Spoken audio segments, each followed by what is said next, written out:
अस्सलाम वालेकुम friends, welcome to किया स्टूडियो। मुझे कहते हैं कासिम राजपूत। उम्मीद करता हूँ आप लोग बिल्कुल ठीक ठाक खैरियत से होंगे। आज हम बात करेंगे कम्युनिकेशन स्किल्स के बारे में। कम्युनिकेशन स्किल्स क्या होते हैं, इनके फ़ायदे क्या हैं और किस तरह से अपने इन स्किल्स को बेहतर किया जा सकता है। सबसे पहले मैं आपको बताता चलूँ कि स्किल्स और टैलेंट में फ़र्क होता है।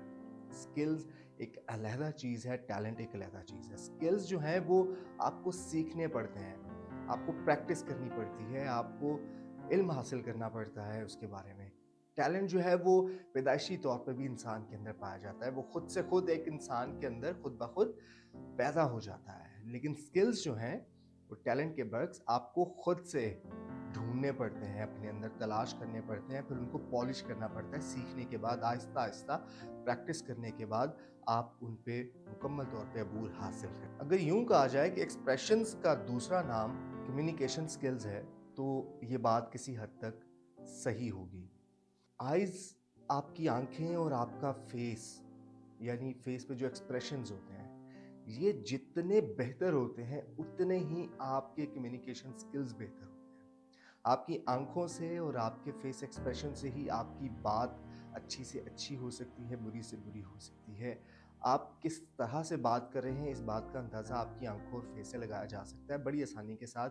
अक्सर आपने ये चीज़ नोटिस की होगी कि अगर पुलिस वाले भी किसी इंसान की तलाशी लेते हैं, रोकते हैं, चेक करते हैं, तो सबसे पहले वो उसकी आँखों पे गौर करते हैं। उसके बाद उसके फेस एक्सप्रेशंस पे गौर करते हैं। ये बात उनकी ट्रेनिंग में भी उनको सिखाई जाती है। सो लिहाजा आँखों और फेस के एक्सप्रेशन से आपके बात का, आपकी बॉडी लैंग्वेज पूरी का अंदाज़ा हो जाता है कि आप इस वक़्त क्या कह रहे हैं या क्या कहना चाह रहे हैं, या जो आप कह रहे हैं इस बात में कितना दम है, कितनी सच्चाई है। लोगों को लगता है कि ज़ुबान जो है ना वो उसका बड़ा किरदार होता है कम्युनिकेशन। हम जब भी ये बात करते हैं या सोचते हैं कम्युनिकेशन के बारे में, तो हमें लगता है कि ज़ुबान जो है इसका डायरेक्ट ताल्लुक जो है वो कम्युनिकेशन के साथ होता है। लेकिन मैं आपको बताता हूँ सर, ये बात बिल्कुल गलत है। कम्युनिकेशन के अंदर सबसे पहला जो अमल दखल होता है सर, वो आपके फेस का होता है। आपकी आँखों और फेस का सबसे ज़्यादा अमल दखल होता है। आपको बताता चलूँ कि इंसान के पाँव में सबसे ज़्यादा हड्डियाँ होती हैं, लेकिन सबसे ज़्यादा मसल्स जो हैं, वो आपके फेस के अंदर पाए जाते हैं। तो आपके फेस एक्सप्रेशंस जो हैं, वो सबसे ज़्यादा मैटर करते हैं। उसके बाद दूसरा अमल होता है आपकी पूरी बॉडी का, यानी आपके कंधों का, आपके हिलने-जुलने का, आपके सर के हिलने का, ये पूरी बॉडी की जो इन्वॉल्वमेंट होती है, ये दूसरा इम्पैक्ट होता है। और तीसरे नंबर पे आती है आपकी ज़ुबान। थर्ड नंबर पे आती है, जिसे हम सबसे पहले समझते हैं, बेसिकली उसका थर्ड नंबर है।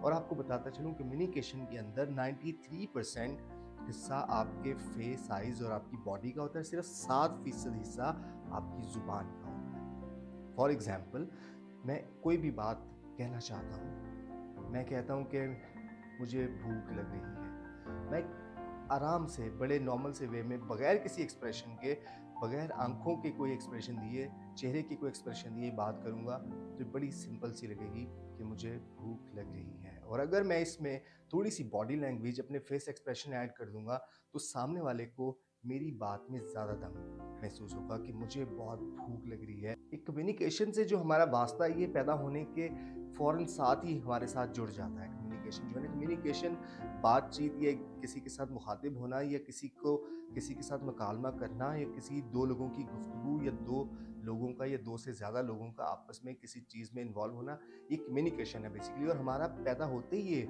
मसला शुरू हो जाता है कम्युनिकेशन वाला।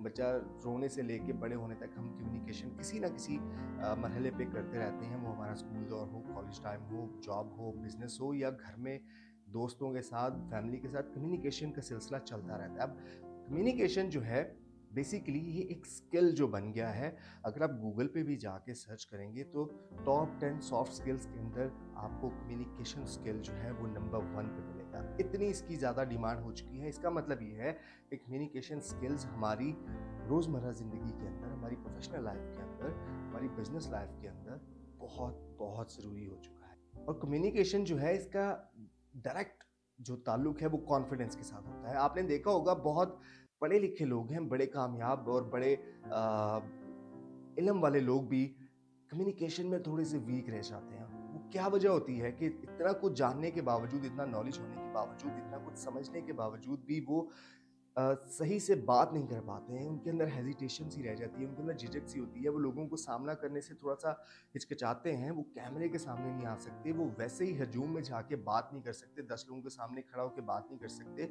ये बहुत सारे लोगों के अंदर हमारे यहाँ मसला है, इसको हम कहते हैं जी कॉन्फिडेंस की कमी है बेसिकली। ये जो कॉन्फिडेंस है बेसिकली यही आपकी कम्युनिकेशन को पॉलिश करता है। जितना आपके अंदर कॉन्फिडेंस होता है, उतनी अच्छे से आप कम्युनिकेट कर सकते हैं और जितने अच्छे से आप कम्युनिकेट करते हैं सर, आपकी बात उतनी ज़्यादा सुनी जाती है। जितना ज़्यादा आप अपनी बात को लोगों तक सही तरीके से पहुँचा लेते हैं, उतना ज़्यादा लोग आपकी बात पे यकीन कर लेते हैं या मान लेते हैं। और कॉन्फिडेंस को कैसे बढ़ाया जा सकता है, इसके लिए आपको प्रैक्टिस करनी पड़ती है। सर, अपना डर खत्म करना पड़ता है। डरने की कोई ज़रूरत नहीं है। अगर आपको लग रहा है कि आपकी बात ठीक है, आप सही बात कर रहे हैं और आपको ये बात करनी चाहिए, तो आपको इसमें झिझकने की, घबराने की कोई ज़रूरत नहीं है। आप अपने अंदर कॉन्फिडेंस पैदा कर सकते हैं। अच्छा, कॉन्फिडेंस की कमी जो है वो एक बड़ा कॉमन सा मसला है। बहुत सारे लोगों के अंदर होता है, हमारे अंदर बहुत ज़्यादा पाया जाता है। इसकी वजह ये है कि हम लोगों की प्रैक्टिस बचपन से ही ऐसी नहीं करवाई जाती। आप देखेंगे कि जो बच्चे स्कूल्स में डिफरेंट चीज़ों में पार्टिसिपेट करते हैं, वो थोड़े से कॉन्फिडेंट होते हैं। लेकिन 100 में से 2-4 बच्चे ही ऐसे होते हैं जो आपने देखा होगा सुबह की असेंबली में भी कहीं न कहीं पार्टिसिपेट कर रहे हैं, कोई टैबलोज़ में कर रहे हैं, कोई तकरीर कर रहा है, कोई नात पढ़ रहा है। बहुत थोड़े से लोग होते हैं, बाकी सारे के सारे बच्चे झिझक का शिकार होते हैं और वो हम लोग उनकी झिझक खत्म नहीं करते हैं। यही वजह है कि वो आहिस्ता-आहिस्ता साथ ग्रो करती रहती है और एट द एंड ये टाइम आ जाता है कि सब कुछ सीखने और समझने के बावजूद भी कम्युनिकेशन और कॉन्फिडेंस में वो थोड़े से पीछे रह जाते हैं। इस डर को ख़त्म करके देखें आप। अपने अंदर कॉन्फिडेंस लेके आएँ। आपको जो बात करनी है वो करके देखिए। आपको अगर ये खौफ है, ये डर लगता है कि सामने वाले को शायद मेरी बात गलत ना लगे, बुरी ना लगे, तो इससे घबराने की कोई ज़रूरत नहीं है। हर इंसान का अपना नुक्ता नज़र होता है। 2 लोग आपस में मुख्तलिफ बातों पे इख्तिलाफ़ कर सकते हैं। 2 लोगों का ज़हन अलग हो सकता है, 2 लोगों की बात अलग हो सकती है, लेकिन इसका मतलब ये नहीं है कि आप बात करना छोड़ देंगे। सर, अगर आपके अंदर कम्युनिकेशन स्किल्स अच्छे हैं ना, आपके अंदर कॉन्फिडेंस है, आपके अंदर बात करना और लोगों तक बात पहुँचाने की सलाहियत है ना सर, तो आप किसी को भी हँसा सकते हैं, आप किसी को भी रुला सकते हैं। आप किसी भी मोड़ में, किसी भी फ़ील्ड के अंदर आगे बढ़ सकते हैं बड़ी आसानी के साथ। कम्युनिकेशन हर फ़ील्ड के अंदर बहुत ज़रूरी है। बेसिकली हम जो आजकल मार्केटिंग और ये सारी चीज़ें देख रहे हैं, ये बेसिकली कम्युनिकेशन ही है। हम अपनी बात को, अपनी प्रोडक्ट को, अपनी चीज़ को, अपनी बातों को लोगों तक, कस्टमर तक, क्लाइंट तक कैसे पहुँचाते हैं, यही कम्युनिकेशन है। कम्युनिकेशन चाहे वो बात से की जा रही हो, चाहे वो ईमेल के थ्रू की जा रही हो, चाहे वो एक व्हाट्सएप का मैसेज हो या फिर आपने कोई सोशल मीडिया पे पोस्ट की हो, बेसिकली कम्युनिकेशन ही है। तो जितने आप कम्युनिकेशन के अंदर अच्छे होंगे, उतना ज़्यादा आप किसी भी फील्ड के अंदर आगे चले जाएँगे। बड़ा सिंपल सा फॉर्मूला है। तो सर, आज से ही आपने ना शुरू करनी है अपनी प्रैक्टिस, अपने अंदर कॉन्फिडेंस लेके आना है, अपनी कम्युनिकेशन स्किल्स को बेहतर बनाने की कोशिश करनी है। इसका बड़ा आसान सा फॉर्मूला है। आप कुछ ना करें, अपने फ़ोन का कैमरा ऑन करके कहीं पे भी एक जगह पे सेट कर लें और वीडियो रिकॉर्ड करने का बटन ऑन कर लें और आप शुरू हो जाएँ। किसी भी टॉपिक पे बात करना शुरू कर दें। कोई भी टॉपिक या जो भी आप बोल सकते हैं, जो भी आपके पास नॉलेज है, वो चाहे आपकी स्टडी से रिलेटेड हो, जॉब से रिलेटेड हो, बिज़नेस से, या आप किसी भी हालात हाज़िरा पे, करंट अफ़ेयर पे कुछ भी बोल लें, आप खुद ही अपनी वीडियो रिकॉर्ड करें। 2 मिनट, 4 मिनट, 5 मिनट की वीडियो रिकॉर्ड करें। फिर उसको सुनें। उसमें से गलती ढूँढें कि आपको क्या कमी नज़र आ रही है। आपको हो सकता है नज़र आए कि यार मेरे कुछ अल्फ़ाज़ात मैंने सही चुनाव नहीं किया, अगली वीडियो बनाएँ। या हो सकता है आपको लगे कि यार मेरे फेस एक्सप्रेशंस कोई इतने अच्छे नहीं थे, मैं थोड़ा-सा खौफ़ज़दा सा लग रहा था या मैं थोड़ा-सा सहमा हुआ लग रहा था या मैं कॉन्फिडेंट नहीं था।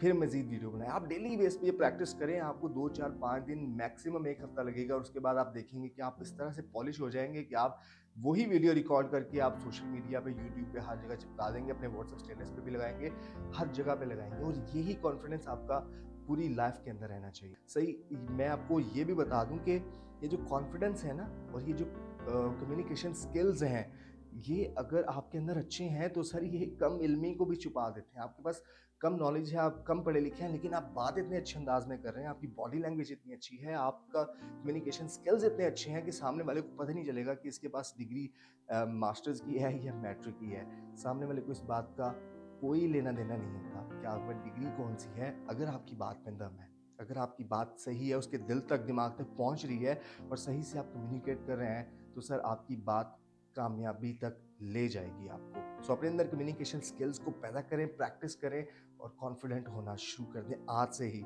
छोड़ दें घबराना, परेशान होना, डरना।